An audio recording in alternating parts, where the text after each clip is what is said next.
All right. Hey, folks. So today we are tackling productivity hacks surrounding procrastination. So I'm sure a lot of you folks out there have some projects that you're working on, either at work or things around the house. If you guys are working on a bigger project, some of these tips today will definitely help you out.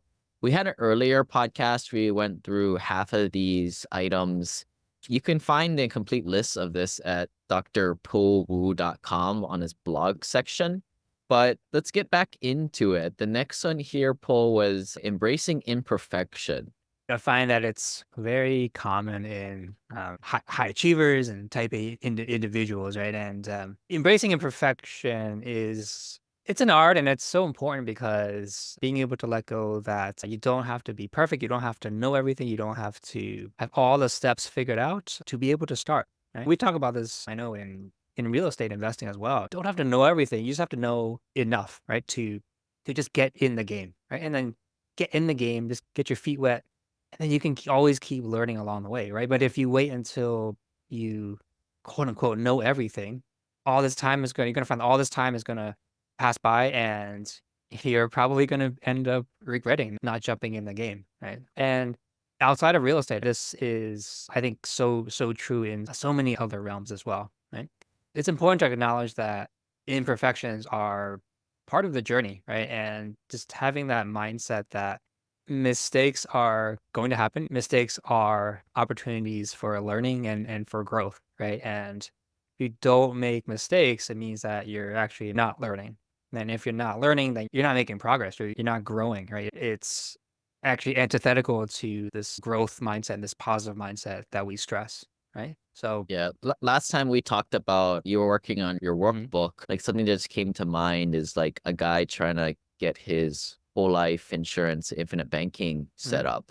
It's for people who've done it before, you're probably like, what the heck you waiting for? Just do it, right? There is a lot of intellectual learning I think people may have to go through. And then especially the analytical types seem to get caught up in this analysis paralysis. But Yeah. it's a different type of projects out there, but procrastination, the same problems and yeah, that, hopefully we can provide some solutions here.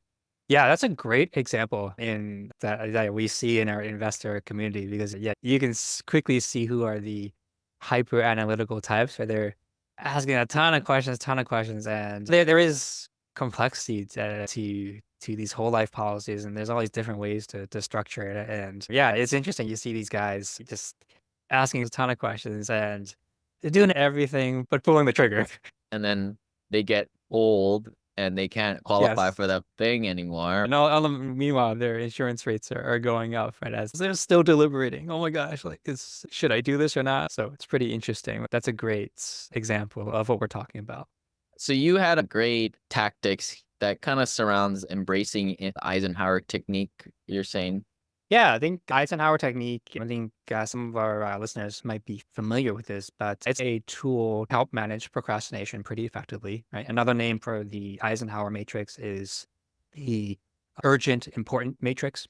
This method helps you categorize your tasks, into 4 groups. So, you categorize your tasks based on 2 things, urgency and importance. Picture a 4-quadrant grid, 2 by 2. So in the top left, you have tasks that are both urgent and important. And these are your top priorities, tasks that need immediate attention, right?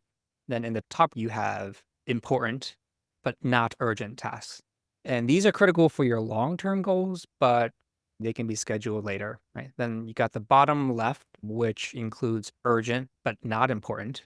Then these you should delegate if possible, right? And then lastly, on the bottom right, you have tasks that are neither urgent nor important. And these are often those extra distractions that we have in our life. And you should really consider. So, this 2 by 2 matrix, this mental framework helps you categorize like all the things that are in your mind, and hopefully it will allow you to actually get rid of or eliminate a lot of the things that just they're not important. Next tactic here, focusing on small actions. Part of this is building the momentum over time. Like having a professional's mindset. A professional will be consistent in starting the task. That helps to build momentum, right? Similarly, we talked about the Pomodoro method in the previous podcast as well. And you can actually use that to build momentum. It helps you get some small wins. And this is also related to the idea of chunking, breaking down your project into smaller chunks. Finish one chunk, get a win. Finish another chunk, get a win. And with each small win, you build up momentum and you also get a little bit of a dopamine hit whenever you do that, right? And this is actually like a good segue into like some of the neuroscience behind procrastination. At the core of procrastination, it's a battle between two parts of our brain, right? So you got the prefrontal cortex and the limbic system. The prefrontal cortex is the part of our brain that's responsible for things like decision making, planning, and being able to control our impulses. It's the part of the brain that knows, hey, we should really get started on that important project to our lives. And these are like important goals that have long-term consequences. Then on the other hand, we have our limbic system. Some people call it the monkey brain, the emotional part of the brain. And this is the more primitive part of our brain, the part that is driven by the desire for immediate gratification and pleasure, right? So when we're faced with a task that seems really hard, difficult, boring, or stressful, the limbic system, the monkey brain kicks in, the primitive brain kicks in, and this is what can often lead us to seek activities that provide that instant gratification. For example, going on Instagram or Facebook and scrolling, checking your social media, watching TV, or going to the cupboard to grab a snack, right? So the key neurotransmitter in all this is dopamine, right? And it's the neurotransmitter that plays a really big part in how we experience pleasure and reward. So when we do things that we enjoy, our brain naturally releases dopamine, and that makes us feel good. And this is why oftentimes we gravitate towards tasks that provide immediate gratification, even if it's not productive. However, now knowing this, we can actually use this to our advantage. So when we need to focus on a long-term goal or something that's very challenging, for example, whether it's building up a company, like writing a book, something that takes a long time, we know that the prefrontal cortex has to work a lot harder to constantly override the limbic system's urge for instant gratification, right? It takes mental effort, it takes willpower. Unfortunately, that's finite, right? It can be depleted over time, especially if we're weak or stressed out or distracted, right? So the reason I'm going into this neuroscience and why it links to the importance of going after the small wins is that when you break things down into smaller chunks, more manageable steps, right? You end up reducing the mental resistance and you make it easier for your prefrontal cortex to stay in control. Like each small step that you complete provides a little dopamine boost, and that encourages you to keep going, right? Add to this is give yourself an actual reward for completing that step, right? Whether that reward is to go snuggle with your dog, your cat, or whatever it is, like, or going outside to go for a walk. Does Like it give have your, to be like the timing of that? Does it have to be instant or because I think that's what the limbic system is after. It's yeah? after those quick wins, and that's why we get distracted with like things like going on social media, right? Unless that ramen bowl is like Mm, right there, yeah, it doesn't count. right. You could tell yourself, "Hey, I'm gonna get down like these tasks this morning, and if I do, yeah, I'm gonna treat myself to a bowl of ramen for lunch." Right. Yeah, but yeah, it's gonna be a little harder if the reward is like really far out. It's got to be somewhat in the immediate future. It's like something, at least with a bowl of ramen, like you can think of it, you can already like taste it. Okay, like yeah, yeah, but Yeah. yeah, I um, think so. I read this concept in the book Deep Work. mm, I forget who wrote it, but my takeaway was like, all right, when you're doing things like going on social media, first off, you're not getting jack done there, and you are falling into that common trap of that getting that quick release dopamine hit yeah, there. So in a way, it's like mental masturbation, and yeah, I think some people are able to do this in their head, whereas no, that I'm not going to do that. It's unfortunately it's willpower and grit, which is you try not to. Some people like white knuckle their way through life and get things. I'm not going to check my Facebook. I'm not going to check my Facebook. It's hard. You can only do that so much, right? Yeah, that is hard. It's not foolproof, but some things you could do, for example, are keep your phone away or set up a system where you block yourself from going on like Facebook or Instagram on your computer or your tablet. And in essence, you set your own parental controls. Or I know what some people there's these apps that they could turn your phone into black and white Oh, so I that did that for a little bit. I was not happy with that. I changed it right back. yeah, these are little things just to increase the level of resistance, right? Just make it There harder. Yeah. for people like who haven't, there was a guide out there that like told you all these hacks to make your phone less engaging. And the simple one is just take away the colors. But it's, I don't know, so boring, like playing my phone or doing stuff with there's no colors. And then my wife was like, "What the heck is wrong with you? Black and like grayscale like iPhone." I think the common theme that I took away from all these different little hacks is it's much easier to just remove the temptation in the first place than to be face to face with the temptation and have to decide, oh my gosh, do I grab the cookie or not? Do I grab the cookie or not? Like just don't freaking buy Just the get the cookies cookie and out of the house. don't buy the cookies in the first place. Right? Yeah. Just get it out of the house because all of us, it's very hard when we're face to face with that cookie. Yeah. So just get it out of the picture. I use that screen time thing and it pops up every single day. I just click, yeah, leave me alone. Put my social media apps in the iPhone. You can put it in like a folder. I call it time wasters. I Oh, I still like that. use it, I like that. but I don't know. It's a tough one. That's a tough one. Let's I move like on. A lot of this is mindset shift. So Mhm. reframing your tasks as opportunities for growth and going off the last one as opposed to not having a yummy cookie or something that you want to do, Yeah. maybe make the pull from why you're doing something stronger, Yeah, right? exactly. Yeah. So much of, I think, success, as you and I, we talk about this amongst ourselves, is this it's the importance of mindset, right? Reframing things in your mind, right? So a lot of times things that seem negative, right?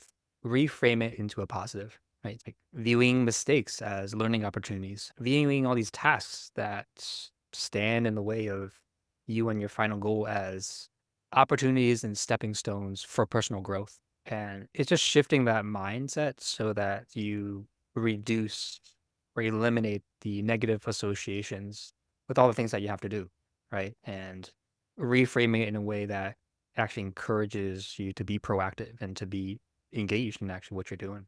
It's very difficult for sure. Yeah. And it takes creativity too, because I'm sure you can Mm. explain it a lot better than I can, but people tend to do the same shit every single time. If there was 10 feet of snow outside and you were to go get your mail, you shovel the snow and then eventually there'd be like this pathway to go to the mailbox. And it's going to be like that for a long time unless you Yeah. consciously plow a brand new path through that damn snow or the neural pathways in your head. You have to be very conscious and creative on how you can think of these things. Yeah, I love that analogy. It really talks to the power and the importance of neuroplasticity, right? So our brains, our neural pathways, they're just like muscles. If we think in the same negative way over and over again, we're just reinforcing those negative neural pathways, right? Conversely, if we can train ourselves to have a mindset shift, for example, to reframe tasks as opportunities, in the beginning, it's not gonna be natural, but the more that we do it, the more it becomes easier, and then gradually, those neural pathways get stronger and stronger, and eventually it becomes more and more second nature, and this whole concept of neuroplasticity is applicable in so many different ways, right? From not just neuroscience, but in so many things with psychology, right? With cognitive behavioral therapy, it's really important. One of the biggest things is acknowledging that you may have to take on a different mindset approach with things. And today's not like a relationship Yeah. podcast centric. We try to space these out to not talk about one thing for an entire month. But you know me, I'm a perfect partner, right? Perfect Of course. Yeah, relationship yeah. partner. I don't make any mistakes. From time to time, I do acknowledge that there are certain things that I need to work on with my spouse. And if I don't put it out there to the world, I don't have to, I don't want to say it to my partner because that would be admitting fault and that would make me look bad in the grand score of our relationship. I'm joking, folks. Jeez. But part of this is like acknowledging certain things to myself. And I think if for people who are into like the 7 stages of addiction or like Alcoholics Anonymous, right? Mm. There's a lot of things that you can pull away from those teachings or that process. And what is the first thing they always say when you go into those meetings? Hi, my name is Lane. I am an alcoholic, right? I think addict, right, is what they Yeah. say, right? You're acknowledging the fact. Yeah. So something here to bring this over is I view things negatively, right? Okay, cool. You own it, right? Now we can make progress. But unless you take ownership of this stuff and you acknowledge certain things, you can't really move forward. Then we'll put that on the YouTube shorts for Yeah. later. But last one here, accountability. So this is sharing your goals with a coach, mentor, or accountability partner. Yeah, this is something that you and I know how important it is, right? In fact, we met each other through your community and more specifically your mastermind group, right? But one of the reasons it's so powerful is that with something like a mastermind group, you have those accountability partners. A lot of us have shared goals, shared mindsets, just I like to say like-hearted people, right? To just support you and uplift each other. I think this is so incredibly important, right? Because the truth is that as humans, we are very susceptible to being influenced by those around us. And I think a lot of our listeners have probably heard that saying that, you are the average of the 5 people that you surround yourself with, right? So for a lot of folks, their circle of their 5 closest people is actually a cage, right? I discovered that being able to have people that really care about you, that really are invested in your success, that's so incredibly helpful, so incredibly important. And it just gives you such an advantage. And we see this with a lot of successful organizations. We see this with sports teams, right? There's a power to being in a cohesive unit, to being with like minded and like hearted people. I'll just use an example for myself. In 2016, I started the podcast about me buying little rental properties. And I blinked the eye, and 2 years passed, and I had 100 something episodes. And it seemed like people were listening and watching. And that created a lot of accountability for sure for me. I'm sure I had procrastination over getting my infinite banking set up or Yeah. investing in the next project. But pardon my language, I was the fucking investing guy, right? I couldn't not invest. So that was my accountability there. And Yeah. I owned it after a certain point. That was why you and I started this podcast, because I was like, sometimes you're not going to be too much into it, and neither am I, but we'll both show up and keep each other accountable. And I think I also, part of this whole project was selfish for you and my part to if we get together every couple of weeks and we record these podcasts. As much as we are sharing with a lot of you guys, we are sharing with each other, and it's like an accountability session to iron sharpens iron. So I guess we thank everybody for joining us on our Poe and Lane talks here. It really does help us, because I'll sit here after Poe goes home and he done recordings. I have to sit here and edit all his stuff and my stuff, and I listen to the stuff again. So I hear it double take, but it's reaffirming a lot of the messages that we say vicariously to ourselves here.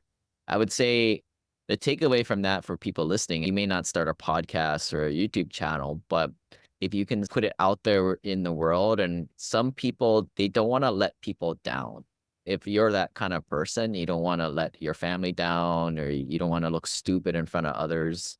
Something that we said not to do, but if that's you, go with it, Yeah. right? Put something out there. Hey, I'm gonna get down to 160 pounds, or I'm going to read 3 books this year, whatever, right? Close your rings on your iPhone or iWatch. Put it out there. You might think, shoot, I put that out there. Everybody's gonna call me silly for not achieving that or not sticking up from it. That might be a more of a negative sense of it, but hey, whatever works, man. Especially if it's something with health, whatever counts. Yeah, I love that. Like you said, if you're someone who cares about what others think, and to be honest, we're all human, right? Whether or not we admit it, we do care what other people think. That's just part of being human, right? It's the human condition, right? So you can actually use that to your advantage by what you're talking about, right? If you have a goal, whether it's something like weight loss or if you want to run a half marathon or a race, it can be quite effective to just put it on Facebook, right? Put it on social media. Hey, I'm doing this. And then that's when we can use like the fear of shame, right? To actually motivate us to actually follow through, especially when there's going to be those moments where like we don't feel like going to work out or you don't feel like going on that run. We all have those, right? It's whether it's you're on a journey of entrepreneurship or pursuing a health goal. It's not always going to be like rainbows and roses every day, right? You might feel great a third of the time. You're going to feel so-so. And then a third of the time, you're going to feel pretty crappy, right? And that's just the reality of it. You're not going to feel great all the time. You're not going to feel motivated all the time, especially with life, all the stress. Those are natural times to have a lag in motivation, right? And this is where whether having a accountability partner, having a group, a coach, or if you're using social media, like that's where like these things can be really helpful. It'll help you stay on track. Yeah, it makes me think of I think this was a Tim Ferriss hack at one time, but he would use penalties and Mm. some people are more motivated by the stick or the carrot, right? Where the carrot is the reward and the stick is the punishment. I'm motivated by the stick, probably more than the carrot. I do think most Gen Zers and Gen As are opposite, but you got to know yourself, right?